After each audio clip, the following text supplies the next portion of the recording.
Light चली गई। चलो जी आ जाओ। हाँ जी, बातचीत करना शुरू करते हैं जल्दी से आप लोगों से। आई होप जो है आप लोगों को मैं विजिबल हूं। और आज हम लोग बात करेंगे सर किसके बारे में? बस बस बस बस बस, शांत शांत शांत, ऐसी मजे ले रहा था मैं तुम लोगों से। आज हम लोग बात करेंगे, मेरी पानी की बोतल कहाँ गई? हाँ जी, आज हम लोग बात करेंगे सर किस बारे में?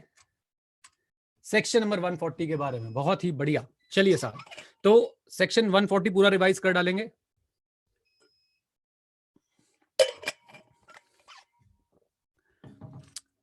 क्या है सेक्शन 140? डांस डांस भी होगा, डोंट वरी एट ऑल। अरे लाइट तो जाती रहती है, हम यूनाइटेड स्टेट्स ऑफ फरीदाबाद में रहते हैं। चलिए साहब, बहुत ही बढ़िया, सब लोग जुड़ गए हैं, यूट्यूब वाले भी आ गए हैं। 140 पे चलते हैं। सेक्शन 140 बेटा किससे डील करता है? Removal and resignation of auditor and giving of special notice. आपके लिए मैंने आज बैठ के कुछ स्पेशल चार्ट्स बनाए हैं। अच्छा, बाई चांस लाइव सेशन बंद हो जाए because of the light situation, so don't worry at all, हम लोग वापस जुड़ जाएंगे। अभी के लिए गाइज, सबसे पहले मैं आपसे एक सवाल पूछना चाहता हूं कि भाई आपको सेक्शन 140 के बारे में बातें पता है कि नहीं पता है? जल्दी से मुझे जूम वाले बच्चे चैट बॉक्स में लिख के बता दीजिए कि क्या जानते हैं 140 के बारे में, पढ़ी है कि नहीं? यस यस, क्या बात है, बहुत बढ़िया बहुत बढ़िया।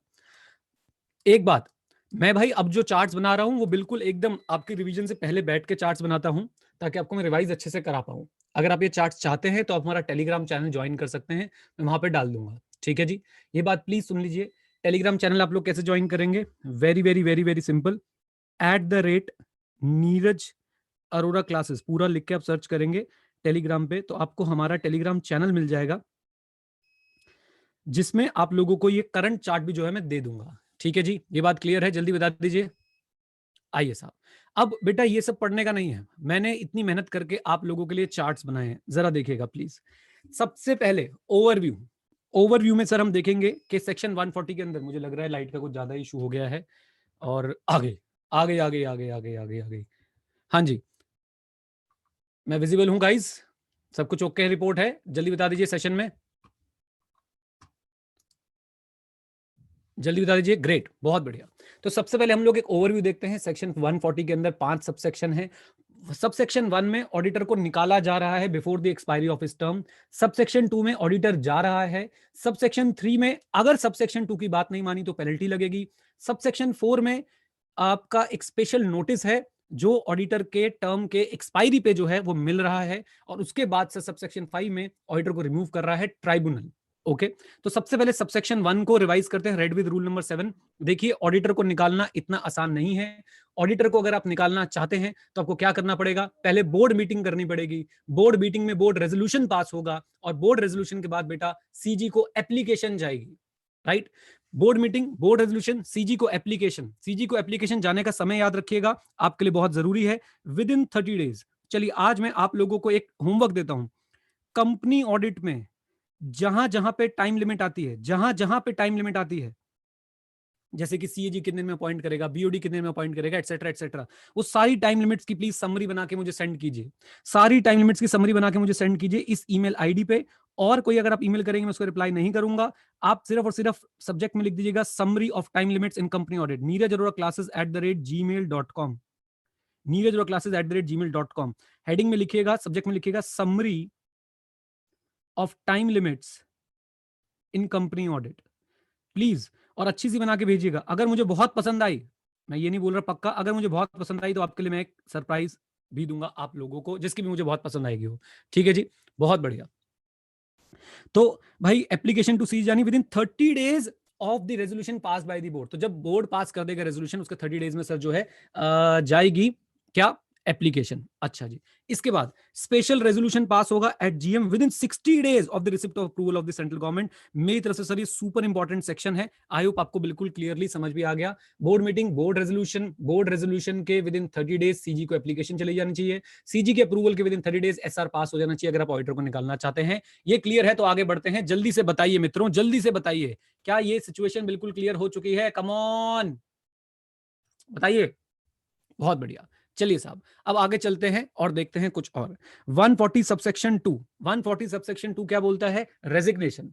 ऑडिटर रेजिग्नेशन देना चाहता है। अच्छा, एक बात बच्चों, इसका कनेक्शन बनाते हुए चलिएगा जरा 140 सबसेक्शन 1 का। 140 सबसेक्शन 1 में अगर ऑडिटर को निकाल दिया गया तो सर मैं बोलूंगा कि वहां पे भी कैजुअल वैकेंसी जो है वो बन जाएगी। और कैजुअल वैकेंसी बेटा कौन से सेक्शन में फिल होती है? Section 139 subsection 8। सीए का है मोटा पेट, कैजुअल वैकेंसी 139(8). ओके, हाँ जी। अपॉर्चुनिटी ऑफ बीइंग हर्ड बिल्कुल दी जाएगी जी, ऑडिटर को अपॉर्चुनिटी ऑफ बीइंग हर्ड बिल्कुल दी जाएगी। बिल्कुल सही है विकास, बिल्कुल सही कह रहे हैं। ओके, अच्छा जी। देन इसके बाद गाइस चलते हैं 140 सबसेक्शन 2 पे। 140 सबसेक्शन 2 क्या बोलता है? रेजिग्नेशन। तो अगर सर ऑडिटर अपना रेजिग्नेशन देता है तो साथ में उसे एक स्टेटमेंट भी देनी पड़ेगी in the prescribe form within 30 days. अभी 2 सबसेक्शन हुए और 3 टाइम लिमिट आ गई है। ऑडिटर अगर खुद रिजाइन कर रहा है तो सर उसे एक स्टेटमेंट भी देनी पड़ेगी in the prescribe form within 30 days of the date of resignation. Right, किसको किसको देनी पड़ेगी? कंपनी को और रजिस्ट्रार को। याद रखिएगा, जब ऑडिटर अपॉइंट हुआ था तो कंपनी ने रजिस्ट्रार को बताया था। जब ऑडिटर जा रहा है तो ऑडिटर कंपनी और रजिस्ट्रार को बता रहा है। याद करिए, सेक्शन 139 सबसेक्शन 1, ऑडिटर जब अपॉइंट होता है तो कंपनी बताती है ऑडिटर को, रजिस्ट्रार को, आओ हजूर तुमको। और जब ऑडिटर जा रहा है तो ऑडिटर बताता है कंपनी को और रजिस्ट्रार को। बात समझ आई तो ठोको लाइक जल्दी से यूट्यूब वाले। अच्छा जी, और अगर 139(5) वाली कंपनी है तो बेटा साथ में किसको बताना पड़ेगा? कम ऑन टेल मी, जल्दी से पढ़ के बता दो, किसको बताना पड़ेगा? सीएजी को। तो स्टेटमेंट देनी है। स्टेटमेंट में सर आप स्टेटमेंट विद इन 30 डेज देनी है, और स्टेटमेंट आपने 30 days from the date of registration देनी है, कंपनी को, रजिस्ट्रार को, और 139(5) वाली कंपनी के केस में सीएजी को। स्टेटमेंट में बताना क्या है? Very important, reasons and facts which are relevant for resignation. क्यों रेजिग्नेशन दिया और क्या कारण थे रेजिग्नेशन के पीछे, ये आपको जो है बताना पड़ेगा। आई होप ये क्लियर है। Come on, come on, Kanan, Abhishek, Mithilesh, everyone, Bhavya, Shivani, Atish, Shriya, Atish शायद आपका नाम था, सॉरी, विकास, मिथिलेश, बहुत बढ़िया, मधु, बहुत बढ़िया। चलिए साहब, अब चलते 140 सबसेक्शन 3 पे। तो भाई पोशंपा, भाई पोशंपा, लाल किले में क्या हुआ? ऑडिटर ने 142 में स्टेटमेंट नहीं दी, अब तो पेनल्टी लगानी पड़ेगी। और पेनल्टी क्या है सुन लीजिए। अगर ऑडिटर रेजिग्नेशन देता है और अपनी स्टेटमेंट नहीं देता है तो मित्रों वहां पे पेनल्टी लगेगी least of the following: 50,000 rupees or an amount equal to the remuneration of the auditor. 50,000 रुपए or an amount equal to the remuneration of the auditor. Right, तो 30 डेज कंप्लीट होते ही सर उसके ऊपर ये पेनल्टी लगने वाली है, और फिर जितने दिन तक कंटिन्यू रहेगा वहां पे 500 रुपीज फॉर ईच डे। लेकिन मैक्सिमम पेनल्टी कितनी जा सकती है? 5 लाख रुपए की। आई होप क्लियर है। 50K और रेम्यूनरेशन मैक्सिमम 5 लाख, लेकिन कॉन्टिन्यूइंग फेलियर में याद रखिएगा 500 रुपीज फॉर ईच डे भी है। Come on guys. Amritpal, Rohit, Kritika, क्या बात है, ग्रेट, बहुत ही बढ़िया, शाबाश। अच्छा जी, देन इसके बाद चलते हैं सर इस सुपर चार्ट पे। और सर ये बहुत आज आज ही बनाया, बिल्कुल मैंने एकदम तरोताजा आप लोगों के लिए, बिल्कुल एकदम फ्रेश फ्रेश लेके आया हूं। शुरू करें? बोलिए जल्दी से। हाँ सर, शुरू करो सर, आ जाओ जी, आ जाओ। तो भाई यहाँ पे 140 सबसेक्शन 4 है। और अब जरा बिल्कुल दिल थाम के बैठिएगा, जो भी आप काम कर रहे हैं छोड़ दीजिए, अपनी मैडम को 2 मिनट के लिए बोल दीजिए कि भाई कल मिला वक्त तो जुल्फे तेरी सुलझाऊंगा, आज उलझा हूं 144 को सुलझाने में। राइट, तो चलिए अब सर इस पे बात करते हैं जरा। देखिए, विजुलाइज कीजिए हो क्या रहा है। कंपनी की एजीएम आने वाली है, कंपनी की एजीएम आने वाली है, कंपनी की एजीएम का नोटिस जा चुका है या नोटिस जाने वाला है, जो भी है सीन चल रहा है सर, एजीएम आने वाली है। और बातचीत चल रही है कि सर रिटायरिंग ऑडिटर को रीअपॉइंट कर लेंगे। रिटायरिंग ऑडिटर को रीअपॉइंट कर सकते हैं क्या? यस सर, 139 सबसेक्शन 9 में क्लियरली लिखा है रिटायरिंग ऑडिटर को रीअपॉइंट किया जा सकता है, प्रोवाइडेड दैट वो 3 चीजों के लिए ना बोल दे। वो डिस्क्वालीफाइड ना हो, वो अपॉइंटमेंट के लिए अनविलिंगनेस का नोटिस ना दे दे, और वो उसके अगेंस्ट कोई स्पेशल रेजोल्यूशन पास ना हो जाए कि उसको अपॉइंट नहीं करना या उसकी जगह किसी और को अपॉइंट करना है। और ये उसी से जो है सीधा का सीधा डील करता है, उसी से सीधा का सीधा कनेक्टेड है। राइट, अभी रुक जाइए, आपके जो भी सवाल है इसमें मैं लूंगा, डोंट वरी एट ऑल। अभी के लिए जरा ये सुनिए भाई साहब, कंपनी ने डिसाइड कर लिया था कि रिटायरिंग ऑडिटर को रिअपॉइंट करेंगे, लेकिन तभी कुछ required number of share holders under section 115 notice भेज देते हैं कंपनी को, स्पेशल नोटिस भेज देते हैं कंपनी को। स्पेशल नोटिस अंडर सेक्शन 115 आता है, स्पेशल नोटिस भेज देते हैं। और स्पेशल नोटिस में क्या लिख देते हैं? हाँ, उस स्पेशल नोटिस में लिख देते हैं कि साहब मिस्टर पीके जो कि करंट ऑडिटर है, हम उनको रीअपॉइंट करना नहीं चाहते हैं, या पीके की जगह हम किसी और को अपॉइंट करना चाहते हैं। राइट, अब कंपनी ने 2 काम करने हैं। कंपनी ने सर उस नोटिस में जो रेजोल्यूशन है वो ऑडिटर को दिखाना है कि ऑडिटर ऐसी चीज जो हमारे पास आ चुकी है। ऑडिटर क्या करेगा? ऑडिटर बोलेगा सर मैं रिप्रेजेंटेशन देना चाहता हूं राइटिंग में, और मैं चाहता हूं कि आप इसकी खबर जो है हर किसी को दें। ऑडिटर ने ये बात कंपनी को बोली, कंपनी ने बोला ठीक है। अब कंपनी क्या करेगी? देखिए, जो स्पेशल नोटिस आया था उस नोटिस को हर मेंबर तक पहुंचाना कंपनी की जिम्मेदारी है। तो जब कंपनी उस नोटिस को हर मेंबर तक पहुंचा रही होगी तो कंपनी उस नोटिस में लिख देगी कि भाई रिप्रेजेंटेशन ऑडिटर ने दी है, राइट? जो required number of share holders ने स्पेशल नोटिस दिया था, कंपनी ऑडिटर को बताएगी। ऑडिटर ने बोला रिप्रेजेंटेशन दी है, ऑडिटर ने रिप्रेजेंटेशन दे दी है, ऑडिटर ने नोटिफिकेशन की भी डिमांड करी है। तो अब कंपनी उस स्पेशल नोटिस के अंदर जो रेजोल्यूशन है वो जिसको दे रही है उसको फैक्ट भी बताना पड़ेगा कि देखो साहब ऑडिटर ने रिप्रेजेंटेशन दी है। एक बात। दूसरी बात, साथ ही साथ में सर कंपनी एक कॉपी भी भेजेगी रिप्रेजेंटेशन की हर उस व्यक्ति को जिसको मीटिंग का नोटिस जाना है। साथ ही साथ में कंपनी कॉपी भेजेगी रिप्रेजेंटेशन की हर उस व्यक्ति को जिसको नोटिस जाना है, किसका? मीटिंग का। आई होप ये बात क्लियर है। ये दोनों बातें समझिए, एक तो फैक्ट बताएगी कि रिप्रेजेंटेशन दी गई है, और एक साहब कॉपी भेजेगी रिप्रेजेंटेशन की। ओके। इवन अगर जनरल मीटिंग का नोटिस पहले जिस व्यक्ति को भी गया है, बिफोर और आफ्टर दी रिप्रेजेंटेशन, कभी भी गया हो साहब, हमें उसको रिप्रेजेंटेशन की कॉपी भेजना जरूरी है। अगर कंपनी ऐसा नहीं कर पाती है, यानी रिप्रेजेंटेशन बहुत लेट रिसीव हुई थी या कंपनी का डिफॉल्ट था, तो कोई बात नहीं, उस केस में ऑडिटर के पास एक राइट आ जाता है, representation shall be red out at the meeting. Representation shall be red out in the meeting. Okay. और साथ साथ में इस केस में कंपनी को रिप्रेजेंटेशन की कॉपी रजिस्ट्रार के पास भी जो है वो रखवानी पड़ती है। आप बताइए पूरा का पूरा चार्ट क्लियर है या नहीं? अब इस चार्ट की एक एक्सेप्शन, जो मुझसे क्वेश्चन भी पूछा था बच्चे ने, बेटा आप लोग मुझे लॉजिकली बताना, आप लोग मुझे यहां पे लॉजिकली कुछ बताना। ये देखो मैं आपसे कुछ पूछ रहा हूं, ध्यान से सुनना। मिस्टर ए जो है, मिस्टर ए एक पब्लिक लिस्टेड कंपनी के ऑडिटर है। मिस्टर ए जो है पब्लिक लिस्टेड कंपनी के ऑडिटर हैं। ये है फर्स्ट एजीएम, बहुत आराम से सोच के बताना। ये है सेकंड, ये है थर्ड, ये है फोर्थ, ये है फाइव, ये है six. As per section 139(1) he has been appointed as the auditor on the first AGM and his term will be till the conclusion of the come on sixth AGM। ये बात clear है सबको? जल्दी बताइए। his term will be till the conclusion of sixth AGM। अब ये sixth AGM हो रही है, और यहां पे आप मुझे बताइए स्पेशल नोटिस की रिक्वायरमेंट होगी क्या? क्या शेयर होल्डर स्पेशल नोटिस यहां पे देना चाहेंगे क्या? आप मुझे बताइए। कम ऑन गाइस, ये बहुत इंपॉर्टेंट क्वेश्चन है।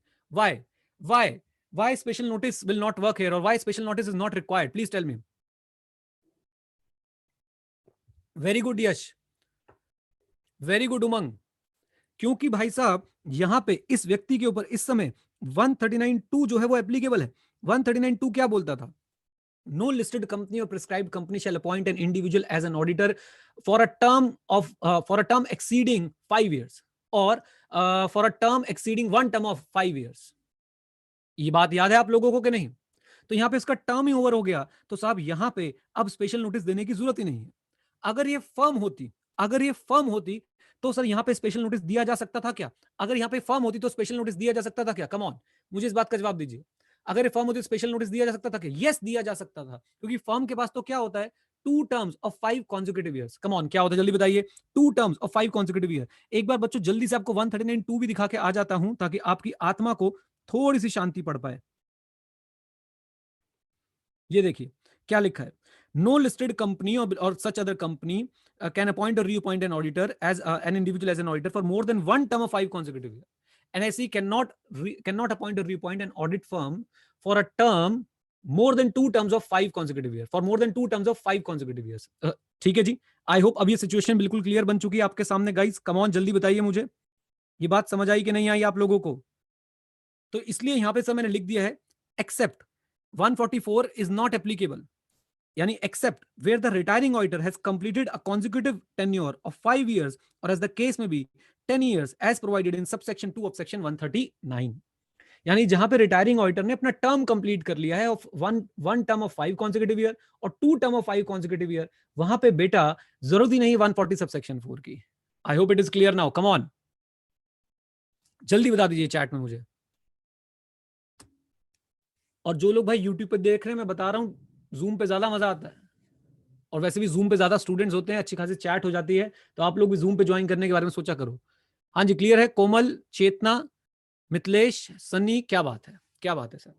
तो बहुत सिंपल सी बात है कि भाई रोटेशन के केस में 144 की एप्लीकेबिलिटी नहीं आएगी, क्योंकि रोटेशन के केस में अगर आपका टर्म कंप्लीट हो चुका है, रोटेशन के केस में तब जब आपका टर्म कंप्लीट हो चुका है, तो सर आप उसको रीअपॉइंट कर ही नहीं सकते हो। जब रीअपॉइंट कर ही नहीं सकते तो 144 इन्वोक ही नहीं होगा, 140 सबसेक्शन 4 इन्वोक ही नहीं कर सकते। आइए साहब, अब इसका सेकंड प्रोविजो, ये बहुत आसान है। देखिए, ऑडिटर को एक राइट दिया गया था, आप अपनी रिप्रेजेंटेशन को जो है वो सर्कुलेट करवा सकते हैं, आप अपनी रिप्रेजेंटेशन को जो है वो रीड आउट कर सकते हैं इन द जनरल मीटिंग। लेकिन ट्रिब्यूनल को कंपनी ने एप्लीकेशन डाल दी, या किसी एग्रीड पर्सन ने यानी कि मैनेजिंग डायरेक्टर वगैरह जिसके अगेंस्ट ऑडिटर गलत बोलना चाह रहा था, उन्होंने एप्लीकेशन डाल दी और एप्लीकेशन में लिख दिया कि भाई auditor is going to misuse or abuse the right given under section 140 subsection 4। Auditor is going to abuse the right given under subsection 4 of section 140। तो भाई साहब बहुत सिंपल है, बहुत ही सिंपल है। उस केस में ट्रिब्यूनल जो है सर वो रोक देगा। किस चीज को रोक देगा? रिप्रेजेंटेशन की कॉपी को जाने से कहीं पे भी रोक सकता है, और साथ साथ में ऑडिटर का जो रिप्रेजेंटेशन का राइट है, जो रिप्रेजेंटेशन को रीड आउट करने का राइट है, उसे भी रोक सकता है। Come on, come on, clear है? जल्दी बताइए। अच्छा, एक बात, दूसरी बात, सर क्या सेक्शन 140 कौन कौन सी कंपनीज पे एप्लीकेबल है? हर कंपनी पे एप्लीकेबल बेटा सेक्शन 140, हर कंपनी पे, हर कंपनी पे।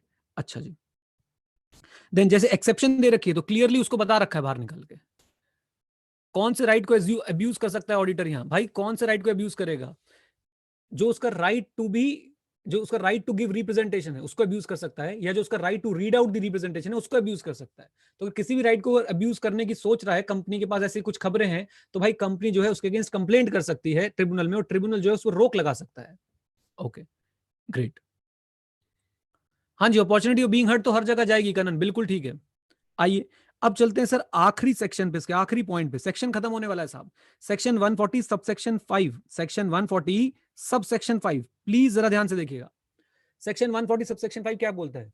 ट्रिब्यूनल या तो सुओ मोटू या on an application made by the CG or any person concern satisfy हो चुका है that auditor has acted in fraudulent manner or has abetted or colluded, or has abetted or colluded in any fraud. ये phrase याद रखिएगा, auditor has acted in fraudulent manner or has abetted or colluded in any kind of fraud. ये line please याद रखिएगा, please याद रखिएगा। फिर से बोलता हूं, that auditor has acted in a fraudulent manner or has abetted or colluded in any fraud, right, in relation to the company's director etcetera. तो सर ट्रिब्यूनल जो है एक ऑर्डर पास कर सकता है to change the auditor of the company, right. फिर से guys बहुत आसान है और बहुत इंपॉर्टेंट है, ध्यान से सुनिएगा। ट्रिब्यूनल सुओ मोटू या फिर on the application made by CG or any other concern person, if the tribunal is satisfied that auditor acted in fraudulent manner or has abetted or colluded in any fraud, then tribunal may order to change the auditor of the company. Okay जी, अब एक बात सुनिए, इसके अंदर खास बात जो एग्जाम के लिए बहुत ज्यादा इंपॉर्टेंट है और आईएलएफएस के केस में हुआ भी था। ध्यान सुनिएगा जो बात मैं बोल रहा हूं साहब। If the application is made by CG and tribunal is satisfied that auditor acted in fraudulent manner, if the application was made by CG and tribunal is satisfied that auditor acted in fraudulent manner or abetted or colluded in any fraud, then tribunal has to pass the order in, ये MCQ में आएगा, in, come on in, come on in, ये very good prince, शाबाश, very good। और बच्चे क्यों नहीं लिख रहे हैं? very good अभिषेक, दीप्ति, शाबाश, इन 15 days from such application of CG. This is the most important part, ये आपसे पूछेंगे सर आपसे एग्जाम में, प्लीज इसको मिस मत करके जाइएगा। मैं एक बार दोबारा रिपीट करता हूं, सुनिए। If the application is made by CG that auditor has acted fraudulently or abetted or colluded in any fraud, and tribunal is satisfied that yes, auditor acted in fraudulent manner or abetted or colluded in any fraud, then tribunal has to give the order to remove the auditor, to leave the audit of that company within 15 days, and in that particular case CG will appoint the new auditor। और उस particular case में बेटा कौन appoint करेगा? CG will appoint the new auditor। Clear है बात? बताइए जल्दी से, everyone in the chat box.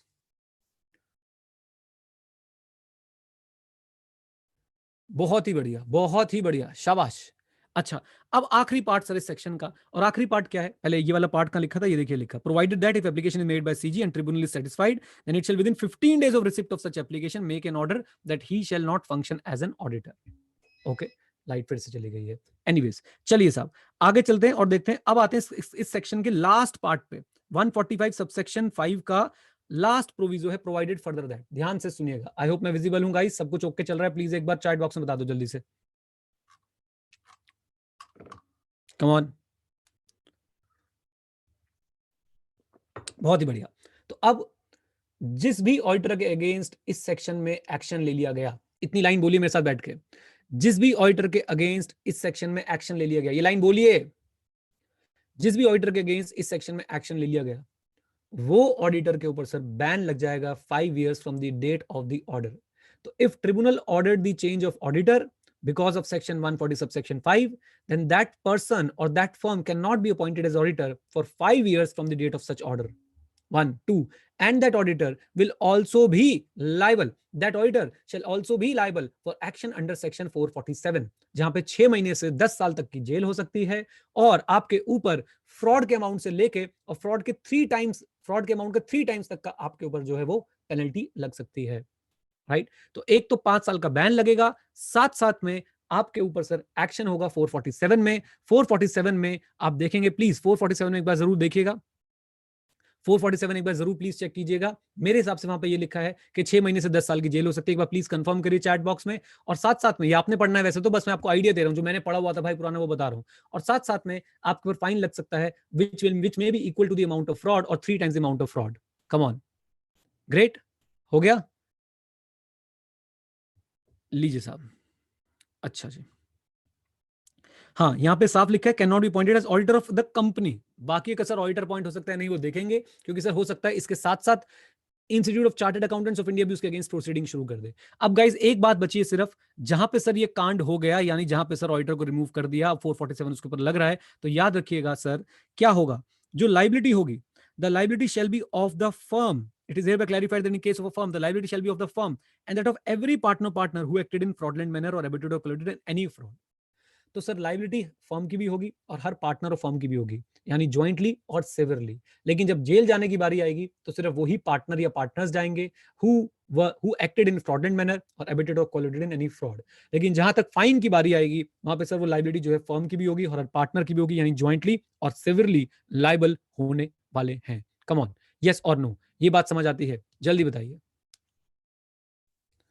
Come on, yes और नो, ये बात समझ आती है, ग्रेट। और सर यहाँ पे आके मैं आपको खुशखबरी देना चाहता हूँ कि भाई सेक्शन नंबर अपना 140 खत्म हो चुका है। इतना सा सेक्शन था, and guys I can give you reasonable assurance that this section is super duper important, super duper important for your exam. Please don't miss it, ये सर आपके एग्जाम में बहुत ज्यादा चांसेस रखता है आने की।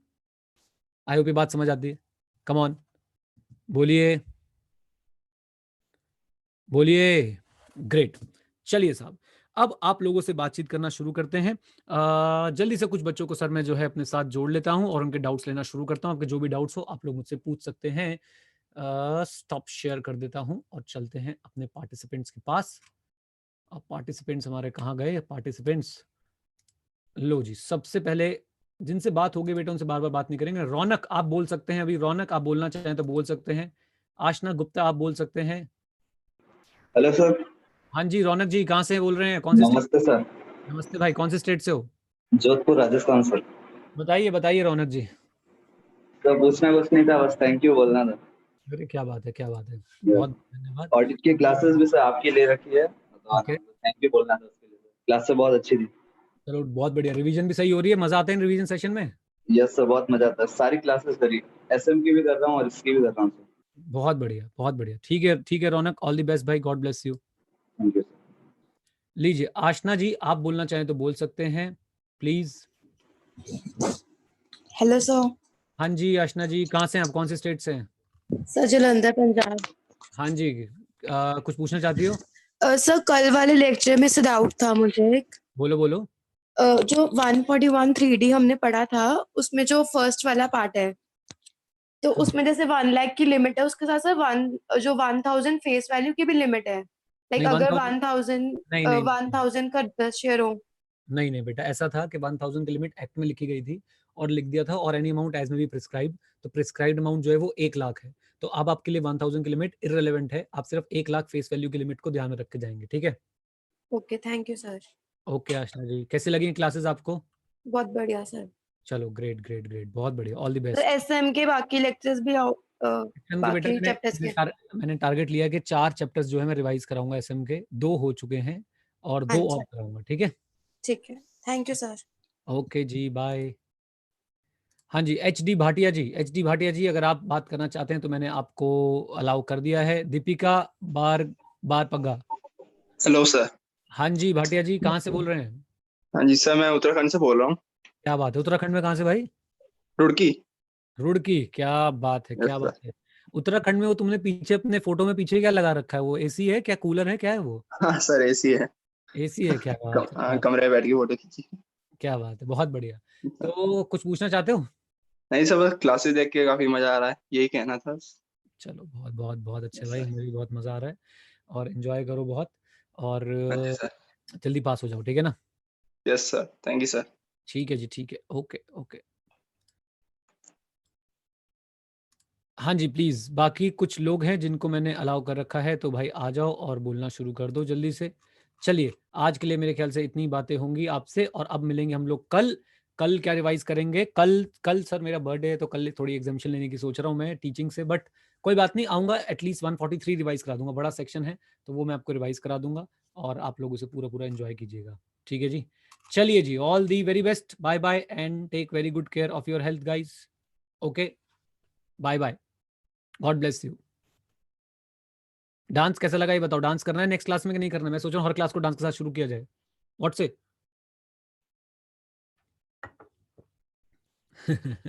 चलो ठीक है, बाय।